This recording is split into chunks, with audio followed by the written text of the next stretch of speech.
Well, at long last, I'm finally able to present that data about some of the demographics along the Long Island Railroad branches to you.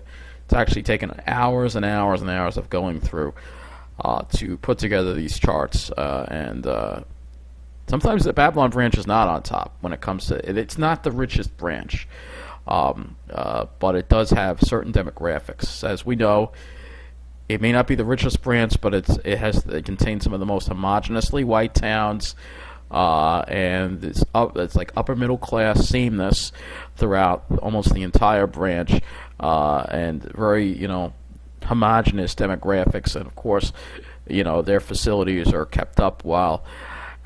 We don't have that. We're a mix of all kinds of people, some very rich, some not so rich, all different races here on the main line. And we have to deal with the crowding and the problems that that are a result of mismanagement by the Long Island Railroad. And we already know that the Babylon branch has the most towns, the most stations in towns that make above six figures median income. All right, we already know that. We already know that the Babylon branch is also the whitest branch of all the branches, at 76.1% white. Looking at the demographics of the towns along it, right? One of the whitest branches. We also know it has the most stations, with towns that are above 90% white, all right, compared to every other town. And sometimes I think that race is really playing a factor. And now we're going to look at some of the information I put together today. All right, as you can see, these are the average household incomes. These are by zip code. These are different numbers, but you can see, look at all those towns there in the middle that have the six-figure incomes there. These are in thousands, so 120,000, etc. Right? This is in percentage. The income change over the Babylon branch. You can see many of these towns since 2000 have experienced a large increase in the amount of average income going into them, a lot. And if you want to see this data, you can just pause it. I can't, go over every little chart here for you. But this is the income change since 2010. You could see it's changed. It's gotten a lot richer. All right. And one of the other things is that we're going to look now at the net worth, and you could see, yes, those numbers there, those four-digit numbers, those are people with net worth in the millions. All right, so you can see quite a few towns there, especially Massapequa through Merrick, have net worth in the millions, and that particular block of towns has a lot to say, being that it's white and being that there's a lot of money there. That's what we're up against. So the expenditure index. Now this is an index of spending. Any number above 100 is above the national average, and you can see people do spend quite a bit on their clothes, but not the most compared to other. We're going to see that you're going to see while the Babylon branch has a lot of this homogeneousness and this stuff. Right, this is the spending for gifts. Again, any number above 100 is above the national average. You can see that some towns that, again, that block, you can take a look now. Now we're looking at the Huntington branch, and the average income. There are towns like Huntington, Cold Spring Harbor, and Syosset that make a lot more than towns on the Babylon branch. Those are genuinely rich areas. But it's balanced out by the more middle-class areas, Hicksville, Westbury, all places in Mineola, on the Huntington branch. All right, so again, we have all different kinds of people. Income change, not quite as drastic across the board here. Some towns have experienced it more than others since 2000, and if we go and we look at since 2010, you'll be able to see in a minute here that the numbers probably aren't quite as high as the Babylon, or not quite as high. Some of them more than others. You can see that the middle Nassau areas don't experience the most growth, and then we're going to actually go to the median the average income next. Now this is all by zip code again, so the numbers will be different than the last time I did this. So actually, no, we're at net worth first. So we're looking at net worth, and you can see there's some towns that definitely have a lot of millionaires, Huntington and Syosset, and even. Now, Maryland Avenue, New Hyde Park are in the same zip code, so Garden City Park area. You have, some millionaires there too. People are millionaires. Spending index on the Huntington branch. We got that. So again, spending index and the spending index for the gifts. So again, you can see there is some genuinely rich areas along the Huntington branch that are Syosset, and there are. But the Ronkonkoma branch is a different story. Average household income, not nearly as high. You don't see many six figures at all on the Ronkonkoma branch. It's quite low actually compared to a lot of the other branches. And if you'll go ahead and you look at the should go up next. There's a lot of charts to go through, so I'm trying to do the best I can. Looking at the income change, you can see not quite the same kind of growth as you see along the Babylon branch. When we put this all together in an overall chart, you'll see that. But I have to show you all the charts I had to make to come up with the charts you'll see toward the end of this video. And the income change since 2010. Again, these are in percent, so that number 7%, not huge number of growth again along the Ronkonkoma branch and income change. And should be coming up on the net worth next. So the net worth, we have again, well, no millionaires here. Mostly middle class areas. Some areas not so middle class, like Wyandanch is kind of a working class, kind of the ghetto over there. But zip code, there's some upper middle class areas too around there too. Now the spending, this is the spending again. It's Long Island generally spends more than average on clothes, but not as high as you saw along the Babylon branch and along the Huntington branch as that. And then this is the gifts, so spending for the gifts. And then Port Washington. All right, now here's a lot of money in certain areas in Port Washington. And as you can see, we have well into the six figures in Manhasset, especially Manhasset, very, very wealthy area. But it becomes more middle class once you go into Queens, Little Neck, Bayside, and Flushing is like working class. And when you look at the income change, certain areas have experienced large growth, like Manhasset, but other areas have remained fairly stagnant, like Great Neck. So you don't see that across the board income change that you saw on the Babylon branch. We look at it from 2010.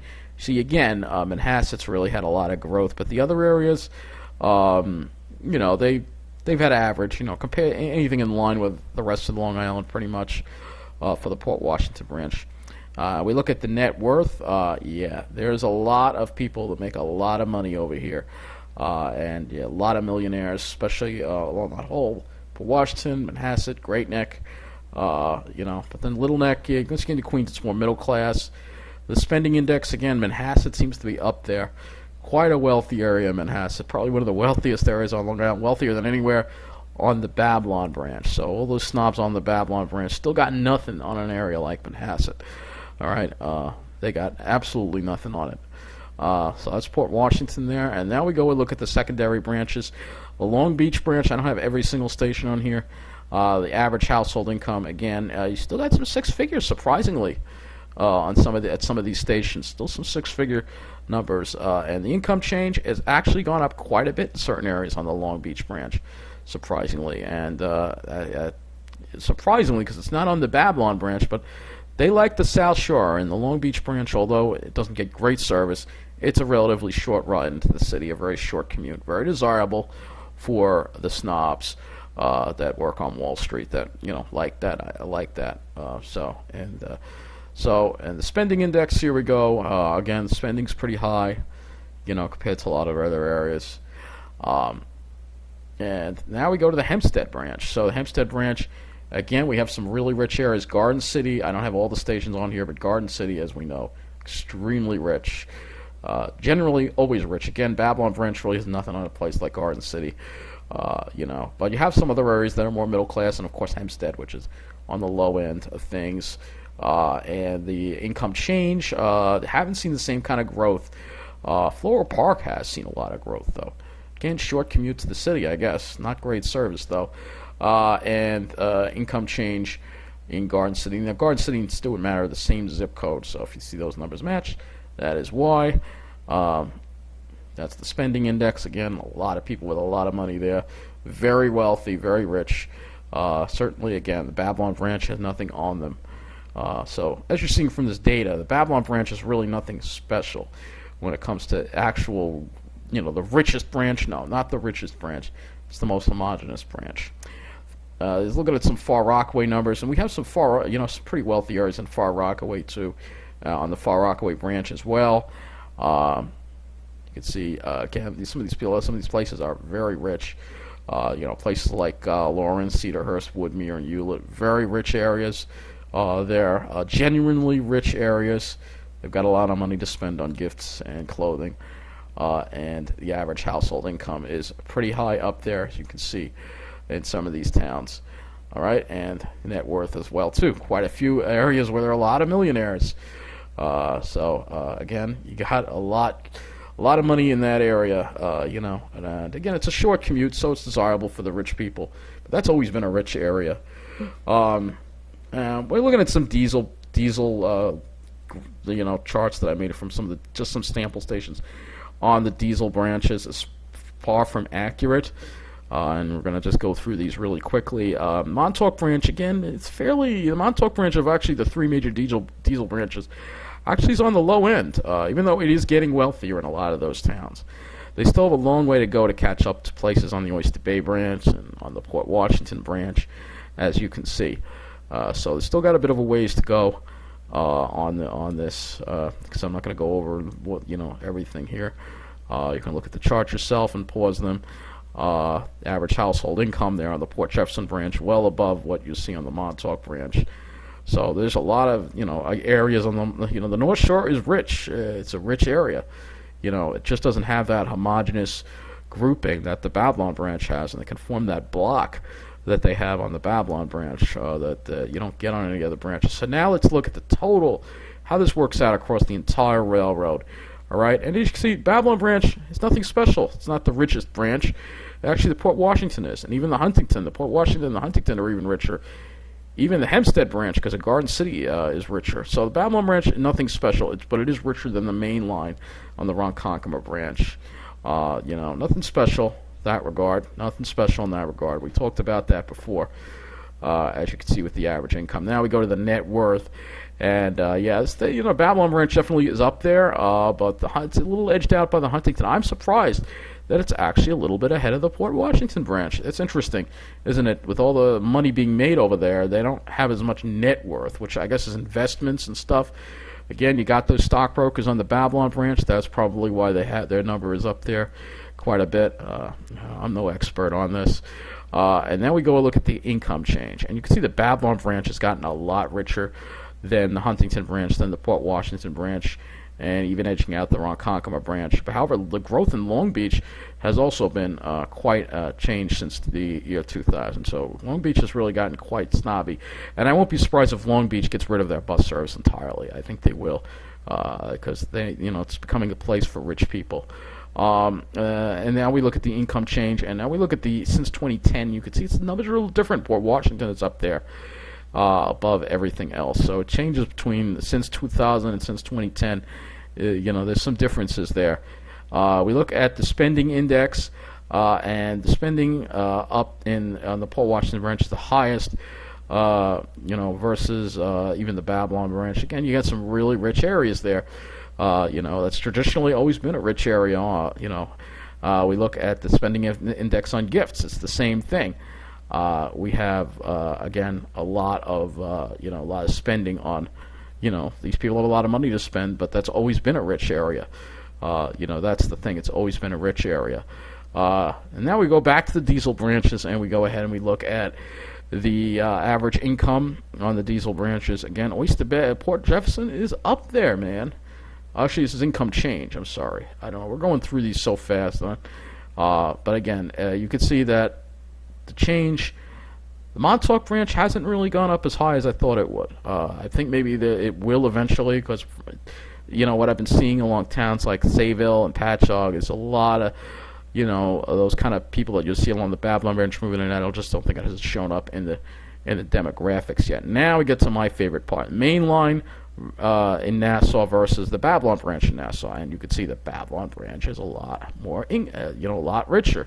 As you can see, there's a lot more money there. It may not be rich, but you have this upper middle class demographic, this finance professional demographic, that white finance professional demographic, and again, same thing with the net worth being higher there as well. And go ahead and we look at the income change as well, and the main line in Nassau County. Same thing. Babylon Branch has gotten a lot more than the main line in the income change since 2000 and since 2010 as well.